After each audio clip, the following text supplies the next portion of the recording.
Some good news here recently about Bitcoin, and it specifically has to do with this hope around a Bitcoin ETF maybe actually getting approval. And part of that has to do with who's filing for that approval. Now, we'll talk more about that in just a moment, but I want you to see from a technical basis what that has done. Look at what that has done. It is incredible what it has done to BTC. This is very important. This is the day chart for BTC. You should be able to see a very clear downtrend that has been going on since April 14th. Something just broke though. The trend broke to the upside. Let's extend the TA to approximately here. We will sticking it in a weird place, so I'll leave it right there. As you can see, and we'll extend this a little bit like this. There you go. Here's your clear downtrend. It's hard to call it a converging downtrend or a wedge pattern. It's just a pretty much straight downtrend, which if you want to see another downtrend, you kind of had that in the Qs last year, right? You had this perfect downtrend right here. And then now we're finally in this crazy uptrend. And the uptrend has been pretty wild and aggressive. But look at what we just had at Bitcoin. You had a break of trend. From a technical basis, that is a big deal, that we finally broke above this 27.3-ish level. Fantastic, because we've gotten rejected here quite a bit. I mean, you could see the rejections. If I just hover the mouse here, previous low became new resistance, and you got reject, multiple rejects here, and we were trending down. It was pretty obvious. It's very basic technical analysis. But why is this happening? Well, a quick reminder before I hit that. On June 30th, we're raising the prices again for the courses linked down below because we'll have a large sector of new course lectures, free for existing members as usual, new value for stocks and psychology of money, real estate investing, and also for how to make more money and get SH9T done faster. That's the AI productivity, entrepreneurship, or if you're an employee, make more money. It's all bundled into one right there. Email us if you're looking for a bundle at staff@meetkevin.com. So what happened? Well, BlackRock applied for a Bitcoin ETF. BlackRock's approvals for ETFs are really good. They have filed for 575 different ETFs, and they have only lost one filing. That is, they have not gotten approval on one.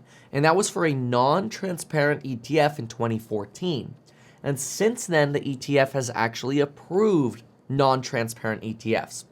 Now, to be clear, since I'm a financial advisor and I run an ETF, even though this video isn't personalized financial advice, most ETFs are transparent. They disclose their holdings every day at the end of the day. You don't actually have to do that if you have a non-transparent ETF, as long as that's properly disclosed. Anyway, point is, basically, BlackRock always gets their ETFs approved. That's why I'm giving you that background on those ETFs, because the one that didn't get approved, that structure ended up getting approved anyway later. So basically, BlackRock, for the purpose of this argument, has a perfect record. Exception again of that one exception. They basically have a perfect record for getting ETFs approved. Unlike all of the other companies who have filed for ETFs that have not gotten approved for a Bitcoin ETF, which we don't have a Bitcoin ETF right now. There is a Bitcoin futures ETF, but that is not a Bitcoin itself ETF. The thesis is that if there is a Bitcoin ETF, then fund managers will finally be able to invest in Bitcoin in a way that's not having to deal with keys, right? We know the whole not your keys, not your crypto. To some extent, the same thing is true with an ETF structure, except it would likely be regulated in a way where whomever is investing in that ETF does not actually have to worry about the key or worry about being hacked or whatever, because presumably there would be some form of regulation or security to make sure that ETF structure could not fail to some form of hack, whether it's via insurance or security, whatever, right? I would guess the SEC would require something like that, but we'll obviously see the details when it comes. But the idea is that a Bitcoin ETF should open mainstream adoption for cryptocurrency and finally usher in an era of regulation for Bitcoin and cryptocurrencies. That is the idea. If that were to happen, the expectation is there would be a lot more demand for Bitcoin, and therefore, well, prices go up. That's why we're starting to see prices go up being priced in now. Now, what's fascinating is the SEC so far hasn't declared Bitcoin a security, and ETFs are generally a structure put together for securities.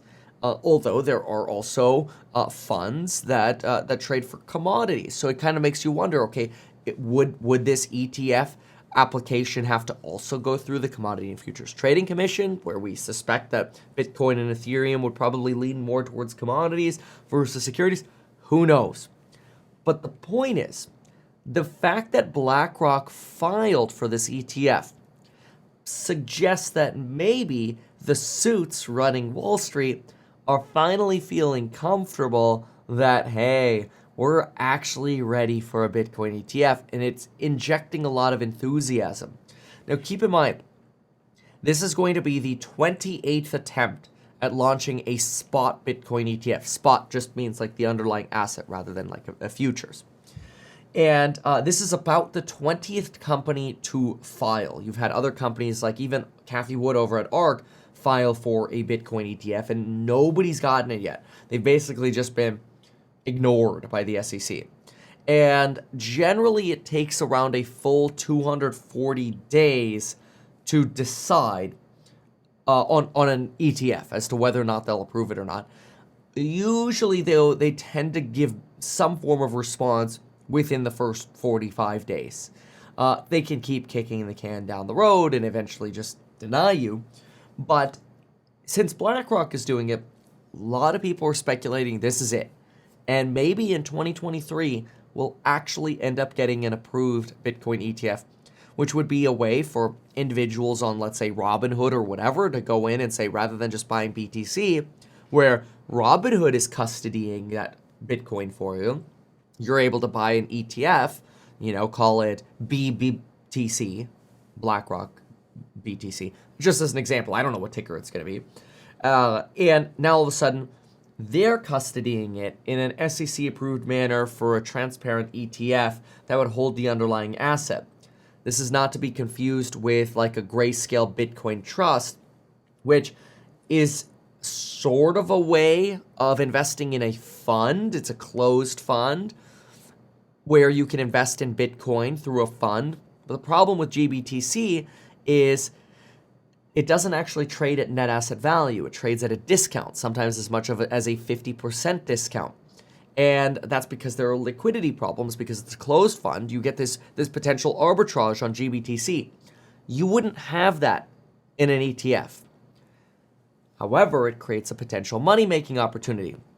If GBTC is trading at a large discount and the BlackRock ETF is approved, then GBTC might get their application approved to turn their fund into an ETF.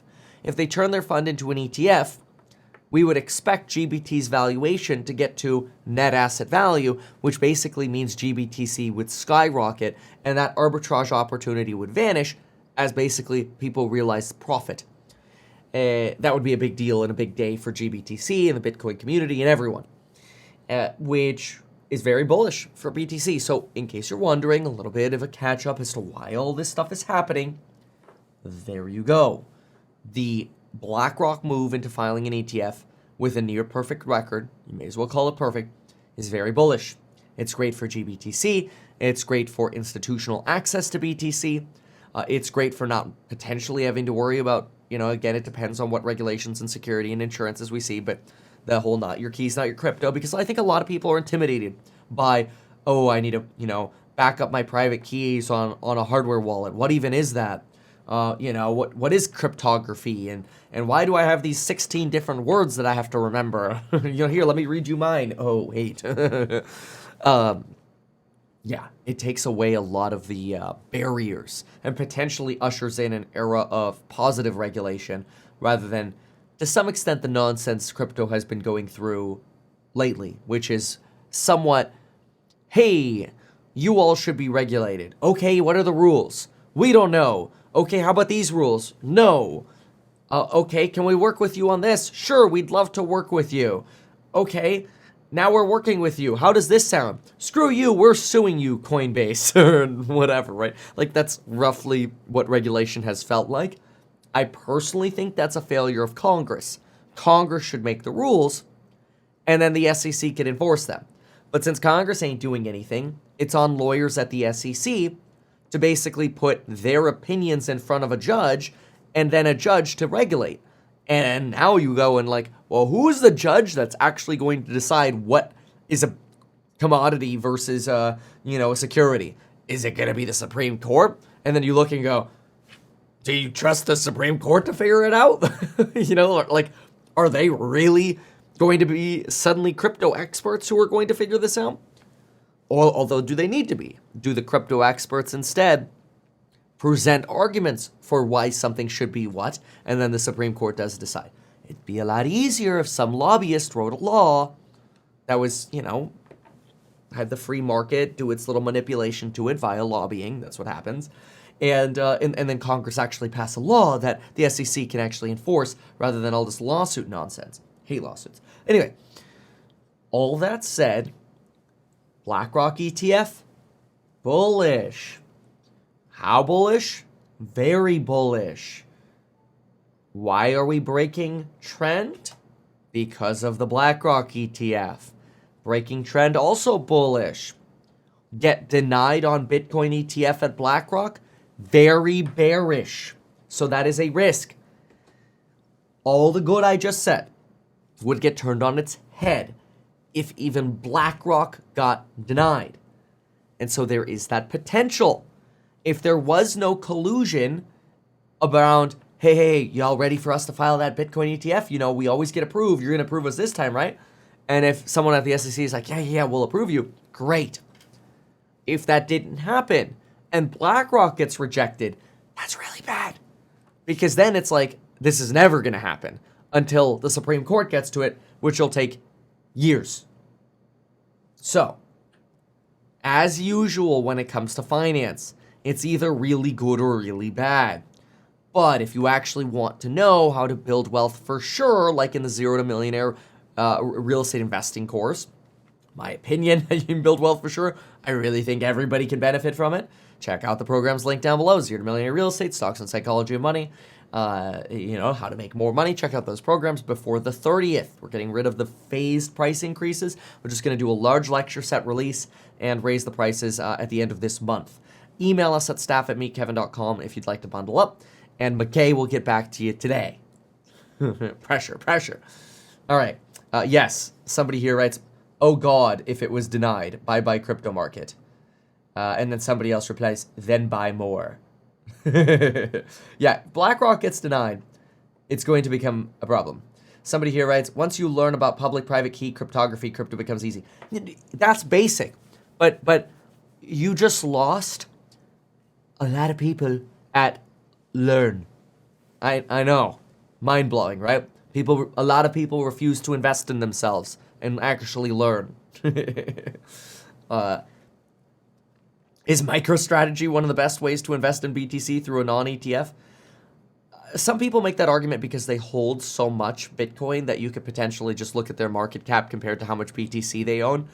There is a risk because, it is a company with employees and executives and CEOs and that who are going to pay themselves and could, dilute the stock and basically mismanage the company. So now you're relying on that management. So there is some risk there. Two scenarios. One, approved, rich.